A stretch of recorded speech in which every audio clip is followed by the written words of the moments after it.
Hello and welcome to Games from Folktales, a podcast that mixes historical research and tabletop role-playing settings. I'm your host, Timothy Ferguson. This week, Levanna and the Ladies of Sorrow by Thomas de Quincey. In de Quincey's prose poem, which I'll recite for you, Levanna is the goddess of childbirth of the ancient Romans, and she hands artistic children successively to the three sisters of sorrow, who are dark gods or demons that cause them torment so that they are capable of performing artistically beautiful works. If they are demons, because they claim to be acting as agents of God, they are avengers of evil. Alternatively, they may just be fairies that feed on pain. Statistics for Levanna and for the three sisters will be included in the blog that accompanies the podcast. Levanna and the Sisters of Sorrow. Oftentimes at Oxford I saw Levanna in my dreams. I knew her by her Roman symbols. Who is Levanna? Reader that do not pretend to have much leisure for very much scholarship, you will not be angry with me for telling you. Levanna was the Roman goddess that performed for the newborn infant the earliest office of ennobling kindness, typical by its mode of that grandeur which belongs to man everywhere, and of that benignity in powers invisible which, even in pagan worlds, sometimes descends to sustain it. At the very moment of birth, just as the infant tasted for the first time the atmosphere of our troubled planet, it was laid on the ground.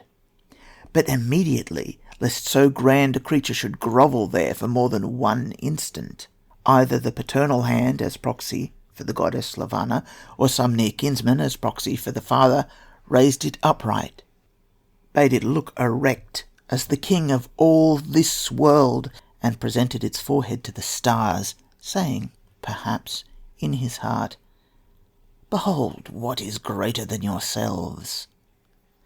This symbolic act represented the function of Levanna.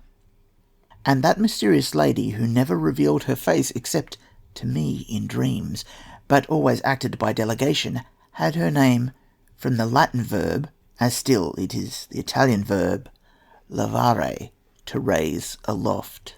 This is the explanation of Levanna, and hence it has arisen that some people have understood by Levanna the tutelary power that controls the education of the nursery, she that would not suffer at his birth even a prefigurative or mimic degradation for her awful ward, far less could be supposed to suffer the real degradation attaching to the non-development of his powers. She therefore watches over human education.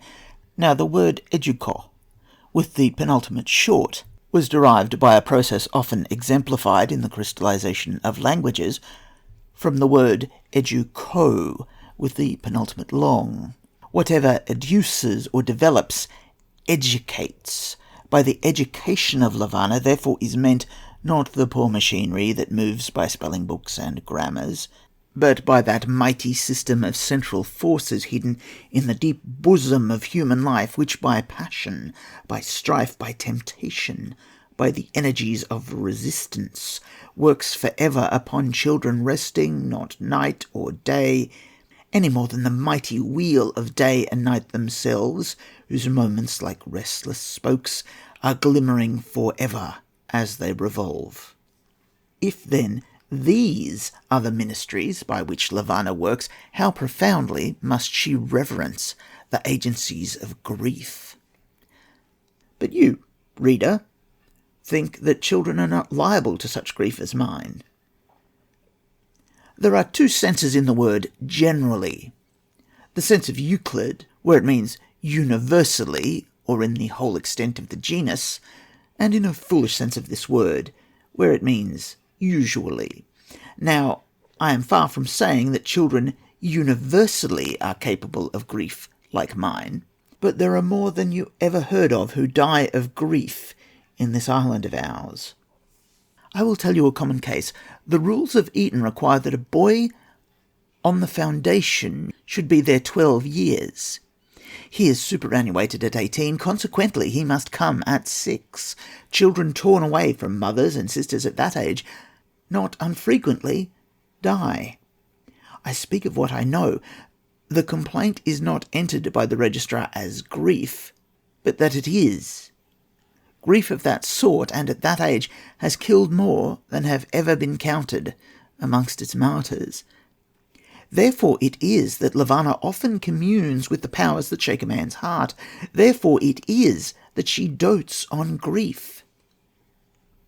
These ladies, said I softly to myself on seeing the ministers with whom Levanna was conversing, these are the sorrows, and they are 3 in number, as the graces are 3, who dress man's life with beauty. The passés are 3, who weave the dark arras of man's life in their mysterious loom, always with colours sad in part, sometimes angry with tragic crimson and black.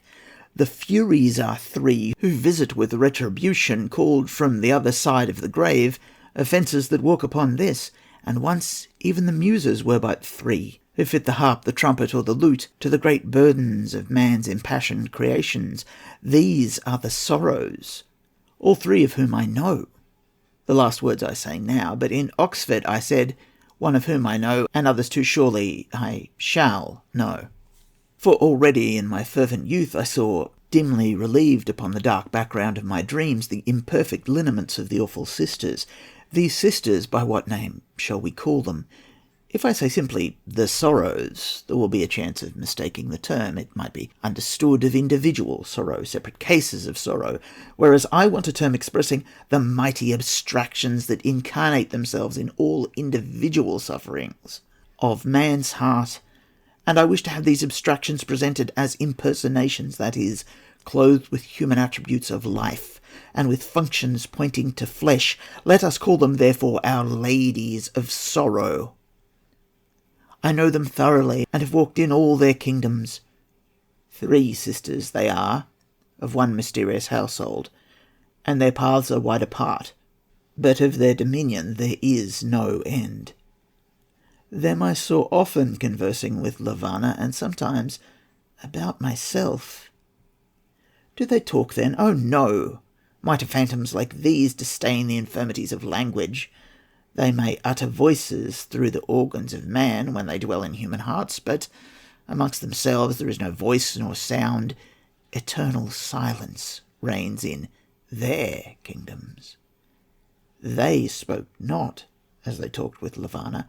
They whispered not, they sang not, though oftentimes, methought, they might have sung, for I, upon earth, had heard their mysteries oftentimes deciphered by harp and timbrel, by dulcimer and organ.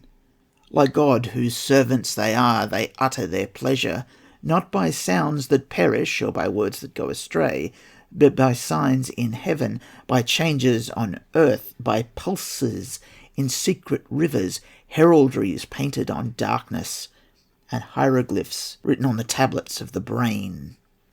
They wheeled in mazes, I spelled the steps. They telegraphed from afar, I read the signals.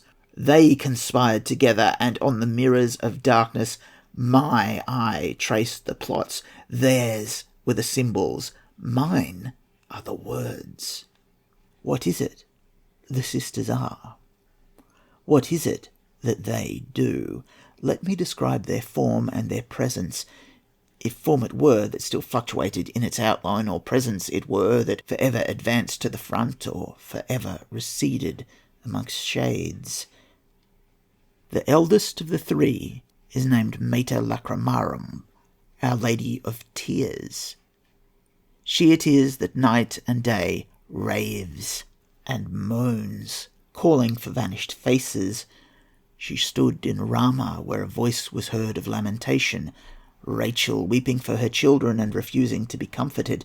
She it was that stood in Bethlehem on the night when Herod's sword swept its nurseries of innocence, and the little feet were stiffened for ever, which, heard at times as they tottered along floors overhead, woke pulses of love in household hearts that were not unmarked in heaven.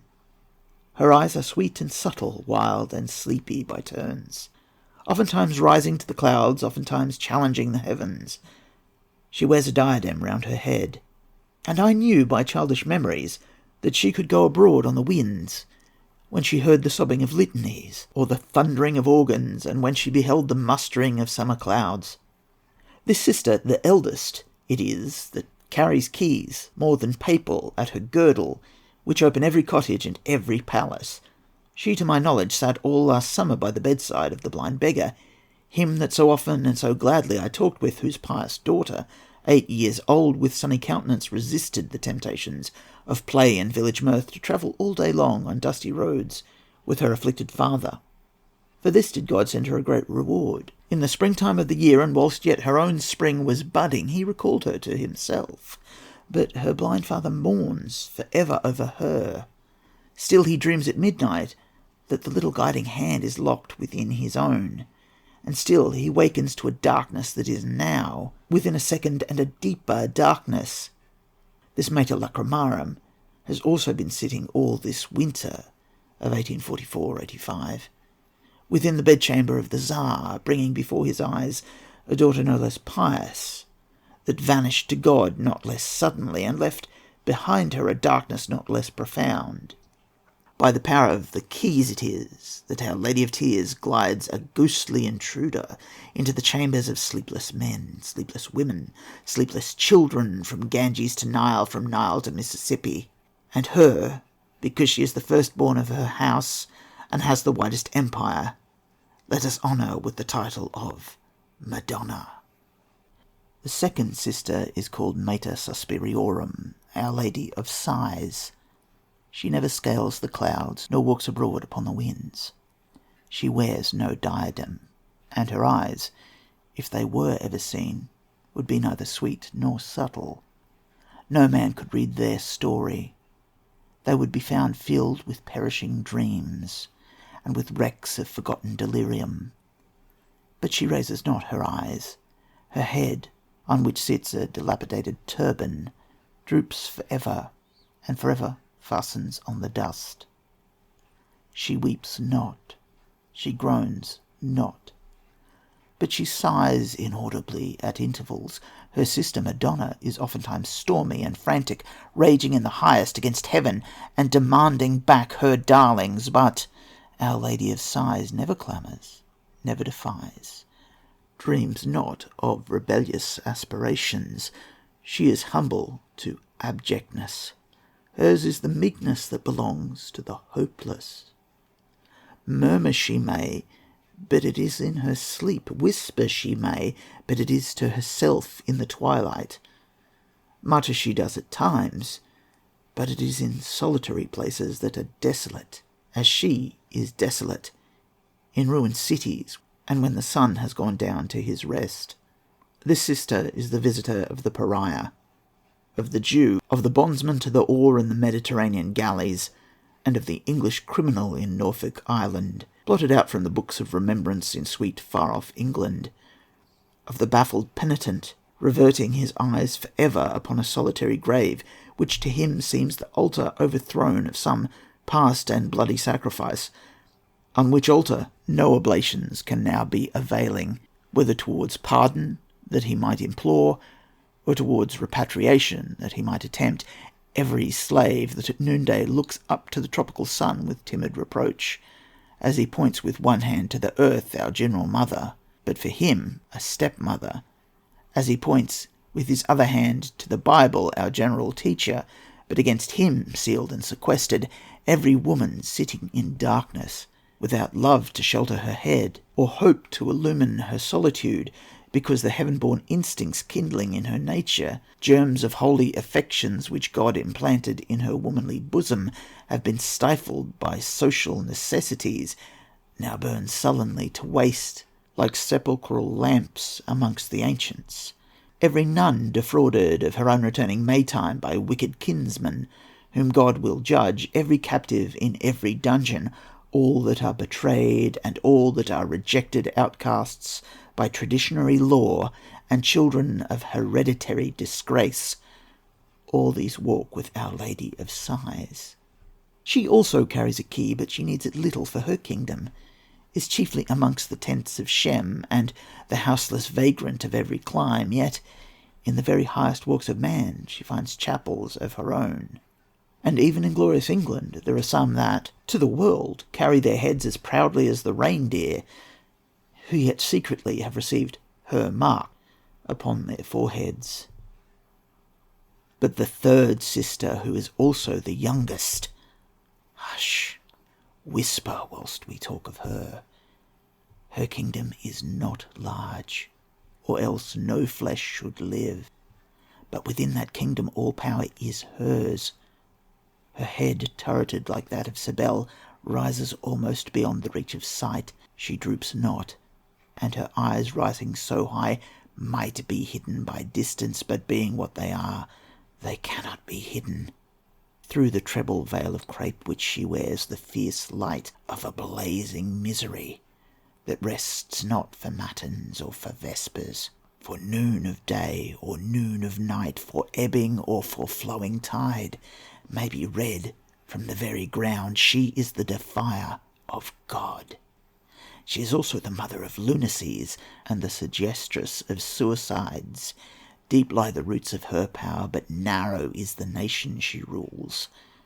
For she can approach only those in whom a profound nature has been upheaved by central convulsions, in whom the heart trembles and the brain rocks under conspiracies of tempest from without and tempest from within. Madonna moves with uncertain steps, fast or slow, but still with tragic grace. Our Lady of Sighs creeps timidly and stealthily. But this youngest sister moves with incalculable motions, bounding and with tiger's leaps. She carries no key, for though coming rarely amongst men, she storms all doors at which she is permitted to enter at all, and her name is Mater Tenebrarum, Our Lady of Darkness. These were the Semnai or sublime goddesses. These were the Eumenides, or gracious ladies, so called by antiquity, in shuddering appropriation of my Oxford dreams. Madonna spoke. She spoke by her mysterious hand touching my head. She said to Our Lady of Sighs, and what she spoke, translated out of the signs which, except in dreams, no man reads, was this: Lo, here is he whom in childhood I dedicated to my altars. This is he that once I made my darling. Him I led astray, him I beguiled, and from heaven I stole away his young heart to mine. Through me did he become idolatrous, and through me it was by languishing desires that he worshipped the worm and prayed to the wormy grave. Holy was the grave to him, lovely was its darkness, saintly its corruption. Him, this young idolater, I have seasoned for thee, dear gentle sister of sighs. Do thou take him now to thy heart, and season him for our dreadful sister. And thou, turning to the Mater Tenebrarum, she said, wicked sister that temptest and hatest, do thou take him from her. See that thy sceptre lie heavy on his head. Suffer not woman and her tenderness to sit near him in his darkness. Banish the frailties of hope, wither the relenting of love, scorch the fountain of tears, curse him as only thou canst curse. So shall he be accomplished in the furnace. So shall he see the things that ought not to be seen, sights that are abominable, and secrets that are unutterable. So shall he read elder truths, sad truths, grand truths, fearful truths. So shall he rise again before he dies. And so shall our commission be accomplished, which from God we had, to plague his heart, until we had unfolded the capacities of his spirit.